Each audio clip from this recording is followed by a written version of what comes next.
Hello दोस्तों, welcome to expert classes by Manju ma'am. सबसे पहले आज छोटी दिवाली यानी नरक चतुर्दशी की हमारी तरफ से expert classes by Manju ma'am की तरफ से आप सभी लोगों को छोटी दिवाली की ढेर सारी शुभकामनाएं। हैप्पी छोटी दिवाली। चलिए स्टार्ट करते हैं अपने जो सिलेबस है यानी जो हम मॉडल पेपर को सॉल्व कर रहे हैं। आज हम बीए थर्ड सेमेस्टर के मॉडल पेपर को सॉल्व करेंगे और इसमें सभी इंपॉर्टेंट क्वेश्चंस को हम कवर कर रहे हैं। चलिए स्टार्ट करते हैं। सभी लोगों को एक बार फिर हैप्पी छोटी दिवाली। चलिए क्वेश्चंस को स्टार्ट करते हैं। क्वेश्चन नंबर फर्स्ट है, राजनीतिक व्यवस्था से आप क्या समझते हैं? भारत में राजनीतिक व्यवस्था को आकार देने वाले कारकों का वर्णन कीजिए। यानी जो पॉलिटिकल सिस्टम है इससे आप क्या समझते हैं, और भारत में जो पॉलिटिकल सिस्टम को आकार देने वाले कारक हैं, जो कारक हैं उनके बारे में हमें बताना है, इसका वर्णन करना है। चलिए स्टार्ट करते हैं, आंसर देखते हैं। राजनीतिक व्यवस्था का अर्थ क्या होता है, सबसे पहले ये समझेंगे मीनिंग ऑफ पॉलिटिकल सिस्टम के बारे में। चलिए समझते हैं। यहाँ देख सकते हैं आप, राजनीतिक व्यवस्था सामान्य रूप से व्यवस्थाओं की सीमाओं के पार पर्यावरण से और एक दूसरे पर अंतःक्रिया करने वाली उन संरचनाओं, प्रक्रियाओं एवं संस्थाओं का समुच्चीकरण है, जिसे राजनीतिक अंतःक्रियाओं की इकाई अथवा व्यवस्था कह सकते हैं। इसका मतलब राजनीतिक जो व्यवस्था है, पॉलिटिकल जो सिस्टम है, क्या है, सामान्य रूप से देखिए, जनरली देखा जाए तो सामान्य रूप से व्यवस्थाओं की सीमाओं के पार, यानी जो व्यवस्थाएं हैं उनकी जो सीमा है उसके पार पर्यावरण से और एक दूसरे पर अंतःक्रिया करने वाली उन संरचनाएं, यानी पर्यावरण से और एक दूसरे पर अंतःक्रिया करने वाली जो संरचनाएं हैं, जो प्रक्रियाएं हैं, जो स्ट्रक्चर्स हैं, जो प्रक्रिया है एंड जो संस्थाओं का समुच्चीकरण है, इसे हम एक राजनीतिक व्यवस्था के तौर पर देख सकते हैं। जैसे कोई संस्था चल रही है तो संस्था चल रही है, उसमें कितने पॉलिटिकल सिस्टम, जितने पॉलिटिकल फैक्टर उसमें इन्वॉल्व होते हैं, तो उसके समुच्चीकरण से भी हम राजनीतिक व्यवस्था को समझ सकते हैं, जिसे राजनीतिक अंतःक्रियाओं की इकाई अथवा व्यवस्था कह सकते हैं। देखिए, इस व्यवस्था का सृजन सार्वजनिक जीवन में हिस्सा लेने वाले उन व्यक्तियों की क्रियाओं के माध्यम से होता है जो समाज हेतु नीति के सृजन एवं उसके क्रियान्वयन से किसी तरह संबंध हो। यानी इस जो व्यवस्था है, जो राजनीतिक व्यवस्था है, इसका सृजन कैसे होता है? जो सार्वजनिक जीवन है, यानी सार्वजनिक जीवन में हिस्सा लेने वाले उन व्यक्तियों की क्रियाओं के माध्यम से होता है, जो समाज के हेतु, यानी समाज के लिए जो नीतियाँ, देखिए, समाज हेतु नीति के सृजन एवं उनके क्रियान्वयन से किसी तरह संबंध होते हैं। जो राजनीतिक व्यवस्था, जो पॉलिटिकल सिस्टम होती है, ये जो समाज की नीतियाँ हैं, जो उसमें भागीदारी लेते हैं, यानी जो उसमें व्यक्ति जो क्रियाओं पर उन व्यक्तियों की क्रियाओं के माध्यम से समाज में, देखिए, जो राजनीतिक व्यवस्था है वो किस तरीके से कार्य करती है, सबसे पहले हमें यही समझना है। तो राजनीतिक व्यवस्था समाज में कार्य कर रही है, किस प्रकार से कार्य कर रही है? जब तक हम उसमें इन्वॉल्व नहीं होंगे, यानी कोई व्यक्ति जब तक राजनीतिक व्यवस्था में इन्वॉल्व नहीं होगा, वो कैसे उसको लीड कर सकता है, तो कैसे उसको फॉलो कर सकता है? तो राजनीतिक व्यवस्था कैसे फॉलो किया जा सकता है? व्यक्तियों की क्रियाओं के माध्यम से जो समाज हेतु नीति के सृजन करते हैं, यानी जो समाज के लिए अलग अलग नीतियाँ यानी पॉलिसीज का जो सृजन करते हैं और जो उसी क्रियान्वयन यानी जो क्रियाएं होती हैं उससे संबंधित होते हैं। व्यवस्था शब्द व्यापक है।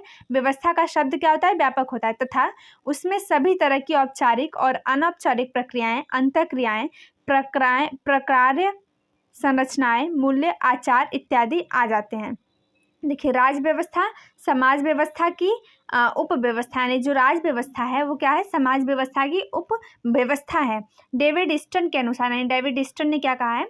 राजनीतिक व्यवस्था उन अंतःक्रियाओं का नाम है, यानी उन्होंने बताया कि राजनीतिक जो व्यवस्था है, जो पॉलिटिकल सिस्टम है, वो किसका? उन अंतःक्रियाओं का नाम है जिनके द्वारा समाज के मूल्यों का साधिकार विनिधान होता है। यानी कि उन्होंने बताया है, ईस्टन ने बताया, क्या बताया कि राजनीतिक व्यवस्था उन अंतःक्रियाओं का नाम है। किसका? कौन सी अंतःक्रियाएं होती हैं? देखिए, जिनके द्वारा समाज के लिए, यानी समाज के लिए जो मूल्यों का साधिकार है और जो विनिधान होता है, वो उनके द्वारा बताया है ईस्टन ने कि यही जो अंतःक्रिया की व्यवस्था का नाम क्या है? समाज के लिए मूल्यों का साधिकार और विनिधान होता है। राज्य व्यवस्था अपने पर्यावरण उप व्यवस्थाओं के माध्यम से व्यवस्थाओं के प्रभाव अथवा निवेश यानी इनपुट अर्जित है। शासन का उद्देश्य क्या है? शासन का उद्देश्य क्या होता है? नीति निर्माण किस तरह होता है? यानी जो शासन होता है, शासन के द्वारा ही पॉलिसीज यानी नीतियों का निर्माण किया जाता है। नीतियों का निर्माण अपनी इच्छा अनुसार नहीं कर सकते। कोई नीति है, कोई पॉलिसी है, उसका निर्माण कैसे होता है? तो शासन के उद्देश्य से होता है। कौन से कारक है जो नीतियों के निर्माण को प्रभावित करते हैं। ऐसे जो इम्पोर्टेंट फैक्ट है इसके बारे में हमें जानना है कि कौन कौन से ऐसे रीज़न हैं जो पॉलिसीज़ को प्रभावित करते हैं। राज्य कार्यों में जनता की भागीदारी किस सीमा तक है, यानी कि जो राज्य कार्य यानी कि जो पॉलिटिकल फंक्शन है उसमें जनता की कितनी भागीदारी होती है, तथा जनता के मूल्य क्या है, दृष्टिगोचर व चरित्र का स्वरूप क्या, इन सब चीज़ों के बारे में हम किसमें समझते हैं, राजनीतिक व्यवस्था में। राज्य व्यवस्था में न तो पदों का विन्यास होता है तथा न ही कोरा संवैधानिक कानून होता है। जो राज्य व्यवस्था है उसमें पदों का विन्यास नहीं होता और न ही जो नया संवैधानिक कानून है उसको तथा न ही कोरा संवैधानिक कानून होता है।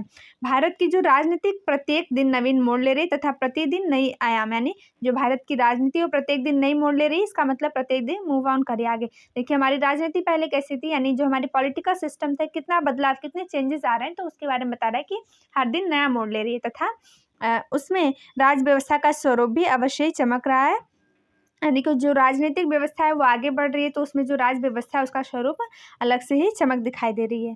इसके बाद हम पढ़ते हैं, देखिए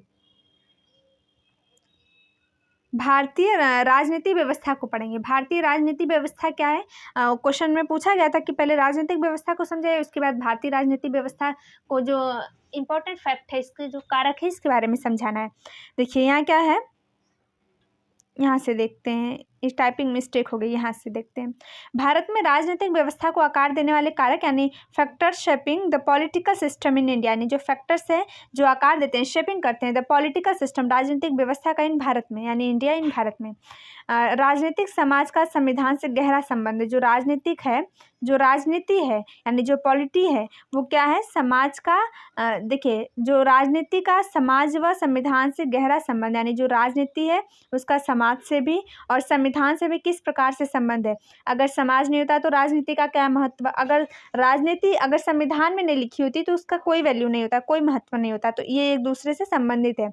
राजनीति तथा समाज का आधार संविधान होता है, यानी राजनीति और समाज का आधार क्या होता है, संविधान। हमारे संविधान में अगर सब कुछ लिखा नहीं होता या फिर हमारे पास संविधान नहीं होता तो फिर हमें राजनीति या समाज का क्या आधार रह जाता। राजनीति का समाज के केंद्र में निर्माण होता है, यानी राजनीति का निर्माण कहाँ पर होता है, समाज के केंद्र में होता है।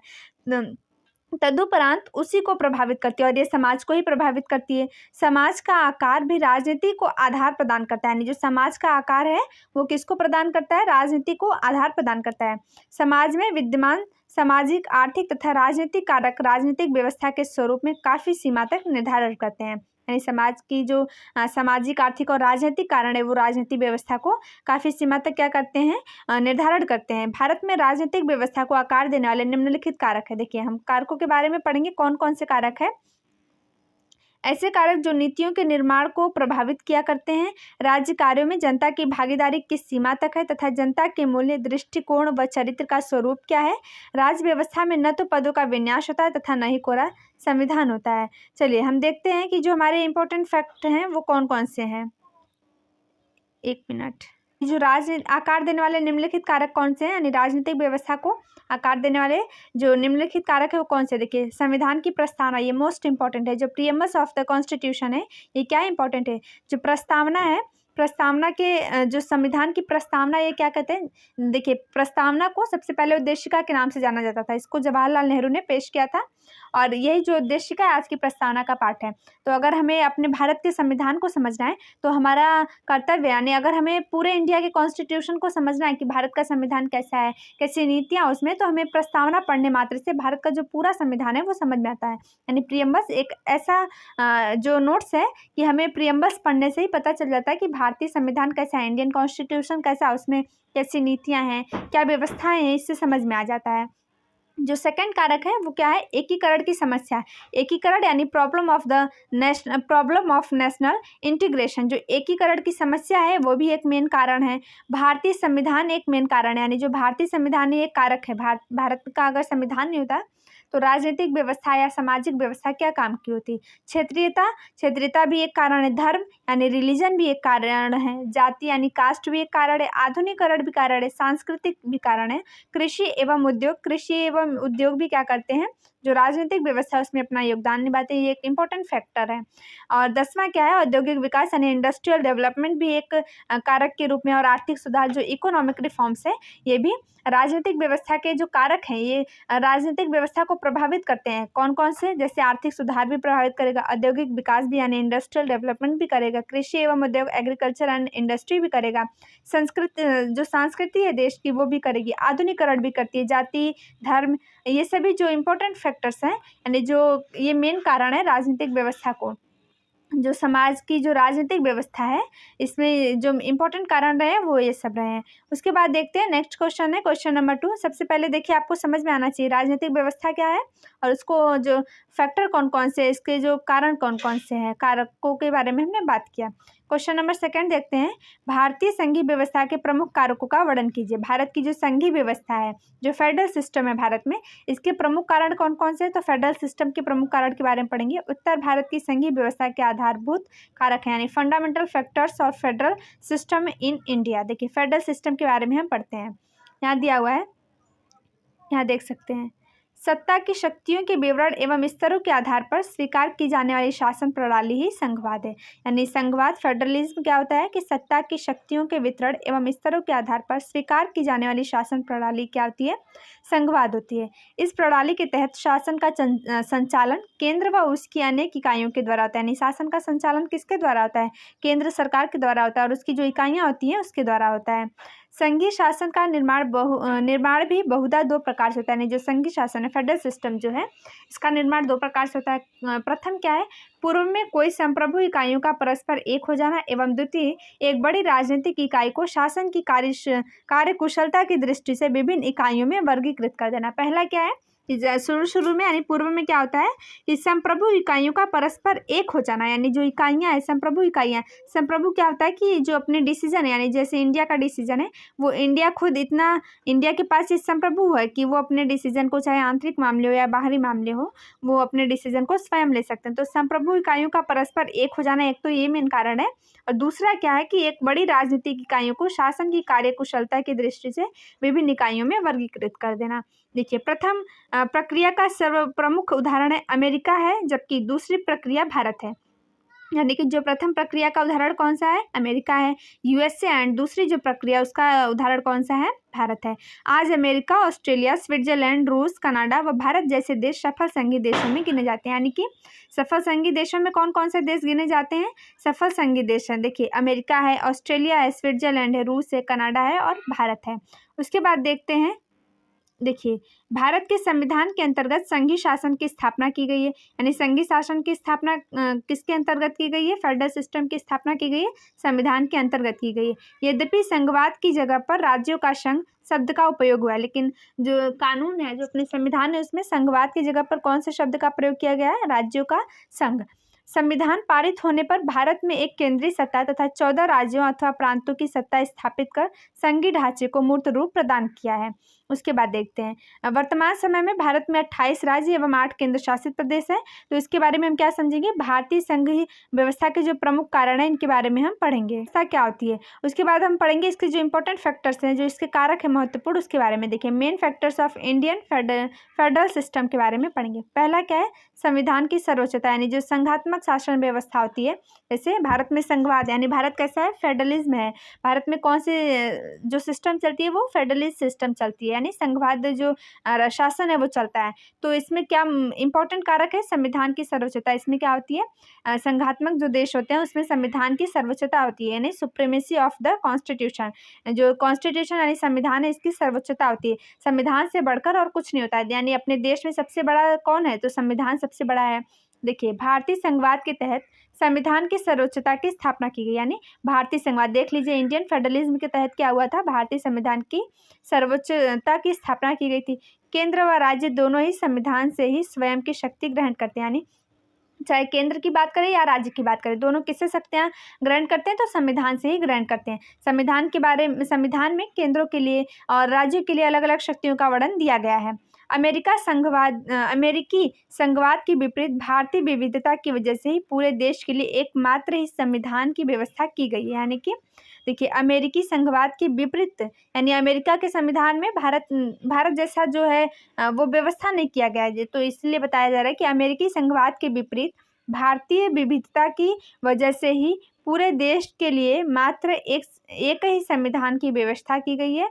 इकाइयों को अलग से संविधान यानी जम्मू कश्मीर को छोड़कर का राज्य निर्माण करने का अधिकार मिला हुआ है। पहले क्या होता था, देखिए यहाँ पर दिया हुआ है ना कि इकाइयों को अलग से संविधान का निर्माण करने का अधिकार नहीं मिला है।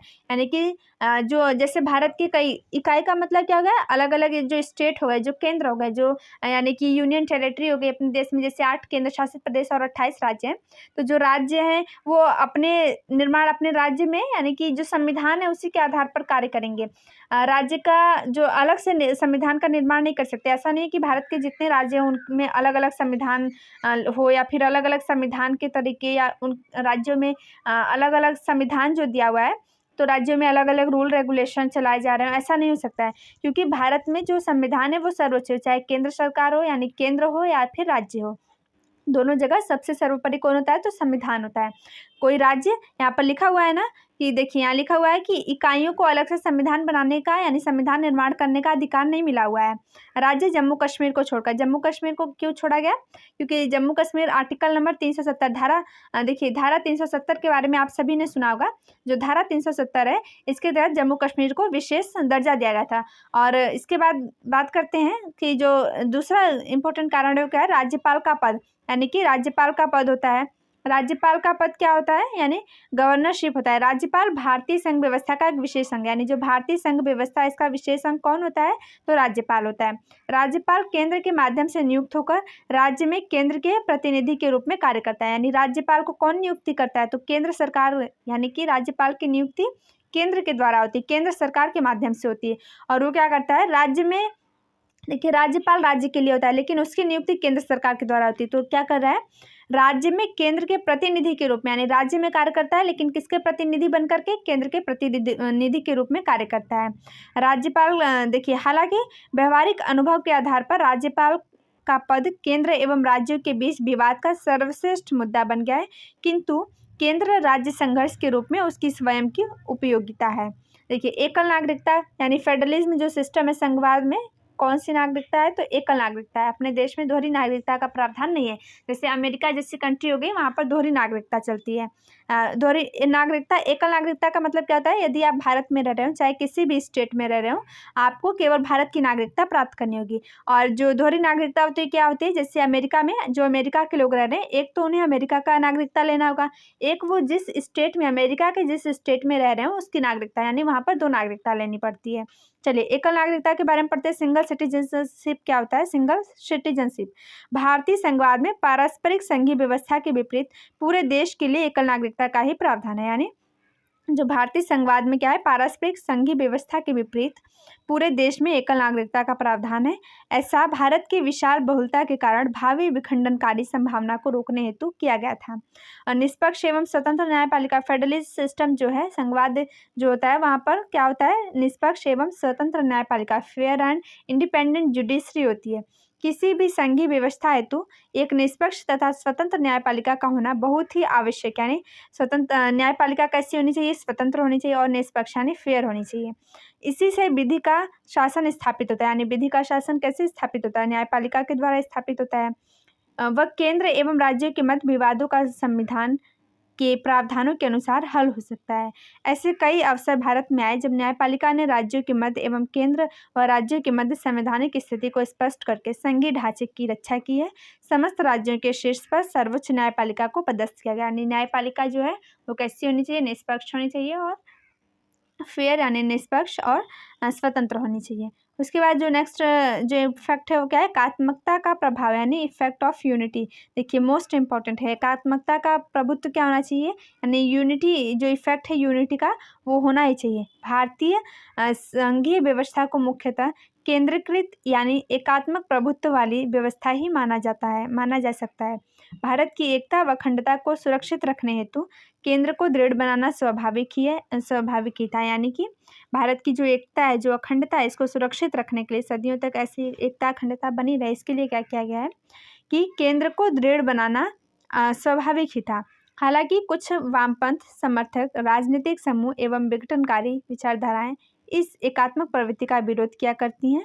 यथार्थ में संविधान के विभिन्न प्रावधानों के द्वारा केंद्र को निर्णायक भूमिका मिली हुई है। यानी केंद्र को निर्णायक भूमिका मिली हुई है, यानी कि केंद्र सरकार जो होती है, यानी देखिए जब कोई डिस्प्यूट हो रहा है केंद्र का मतलब क्या होता है, यहाँ देखिए केंद्र का मतलब जैसे यूनियन टेरिटरी हो गए, केंद्र सरकार और राज्य सरकार के बारे में हमने पढ़ा, जैसे प्रधानमंत्री केंद्र सरकार में आते हैं और जो यानी यूनियन गवर्नमेंट में आते हैं, और जो राज्यपाल हो गए वो तो प्रधानमंत्री के यानी उनकी नियुक्ति केंद्र सरकार के द्वारा होती है, केंद्र के द्वारा होती है, और वो राज्य के लिए कार्य करते हैं, इसके अंडर में केंद्र के प्रतिनिधि के रूप में कार्य करते हैं।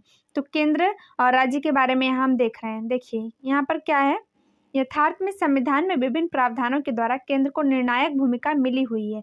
संविधान संशोधन, राज्यों के निर्माण, पुनः सीमांकन, आपातकालीन परिस्थितियों, आर्थिक अधिकारों इत्यादि संदर्भों में केंद्र की स्थिति अत्यंत दृढ़ व निर्णायक रखी गई है। यानी कि जैसे हमने ऐसा देखिए, एक आर्टिकल नंबर 2 और आर्टिकल नंबर 3 इंपॉर्टेंट है। और आर्टिकल नंबर 2 में क्या है, जब भारत के यानी भारत के बाहर से कोई राज्य को भारत में शामिल करना है तो ये आर्टिकल 2 में दिया है। आर्टिकल 3 में क्या दिया है कि भारत के जो राज्य हैं उनके नाम को चेंज किया जा सकता है, उनकी सीमाओं को चेंज किया जा सकता है। तो ज़रूरी नहीं है कि इसमें राज्य सरकार की भूमिका हो। अगर राज्य सरकार नहीं चाहेगी, मान लीजिए किसी स्टेट का नाम चेंज करना है, अगर राज्य सरकार नहीं चाहेगी कि उस स्टेट का राज्य जो नाम है वो चेंज हो, फिर भी अगर केंद्र सरकार चाहती है तो वो हो सकती है। यानी कि इसमें संशोधन कैसे हो सकता है, तो विशेष बहुमत से संशोधन। देखिए उसमें क्या होता है कि जरूरी नहीं है कि राज्यपाल ही चाहे, यानी जो राज्य सरकार है वो चाहे या ना चाहे, लेकिन जो केंद्र सरकार है वो कर सकती है। अगर नाम में परिवर्तन करना है, सीमा में परिवर्तन करना है तो केंद्र सरकार कर सकती है, उसमें राज्य सरकार की अनुमति लेने की आवश्यकता नहीं है। यानी सिर्फ विशेष बहुमत से ही संविधान में संशोधन हो सकता है। राज्यों के मामले में जब राज्यों का कोई नाम परिवर्तित करना हो, राज्यों के जो सीमा है उनको चेंज करना हो तब। तो यहाँ पर दिया हुआ है ना, संविधान संशोधन, राज्यों के निर्माण, पुनः सीमांकन, आपातकालीन परिस्थितियों में, आर्थिक अधिकारों इत्यादि संदर्भों में केंद्र की स्थिति अत्यंत दृढ़ व निर्णायक रखी गई। यानी केंद्र की स्थिति क्या होती है, वो अत्यधिक ऊंचे ओहदे पर होती है। कई उदाहरण भी स्पष्ट करते हैं कि सशक्त केंद्र वाले भारतीय संघवाद ने वस्तु रूप में भारत की एकता एवं अखंडता को बनाए रखने में महत्वपूर्ण भूमिका प्रदान की है। यानी कि जो उदाहरण क्या है कि यह भी स्पष्ट करते हैं कि सशक्त केंद्र वाले भारतीय संघवाद ने वस्तु रूप में भारत की एकता एवं अखंडता को बनाए रखने में महत्वपूर्ण भूमिका प्रदान करती है, इसके बारे में कहा गया है। तो हमने यहाँ पर देखा जो क्वेश्चंस था, वो क्वेश्चन क्या था, संघवाद के बारे में। संघवाद क्या होता है, इसको जो इंपॉर्टेंट फैक्टर्स हैं इसके जो कारक है उसके बारे में हमने पढ़ा। तो आई होप आपको क्लासेस समझ में आ रही होंगी। जो मैं मॉडल पेपर इसी टाइप के क्वेश्चंस एग्जाम में पूछे जाते हैं। हमने जो लास्ट ईयर के पेपर्स हैं उनको देख करके ही क्वेश्चंस को यहाँ पर लिया है। तो इसी टाइप के क्वेश्चंस पूछे जाते हैं, तो हो सकता है आपके एग्जाम में भी ऐसे क्वेश्चंस को पूछे जाएँ। तो आपको जो इंपॉर्टेंट फैक्टर हैं, जो इंपॉर्टेंट कारक हैं, इनको डिफाइन करके वहाँ पर बताना होगा। आई होप आपको क्लासेस समझ में आ रही होंगी। आज तो हमारे वीडियो को लाइक करिए, शेयर करिए और हमारे चैनल को सब्सक्राइब करिए। आप सभी लोगों को एक बार फिर से हैप्पी छोटी दिवाली। Thank you.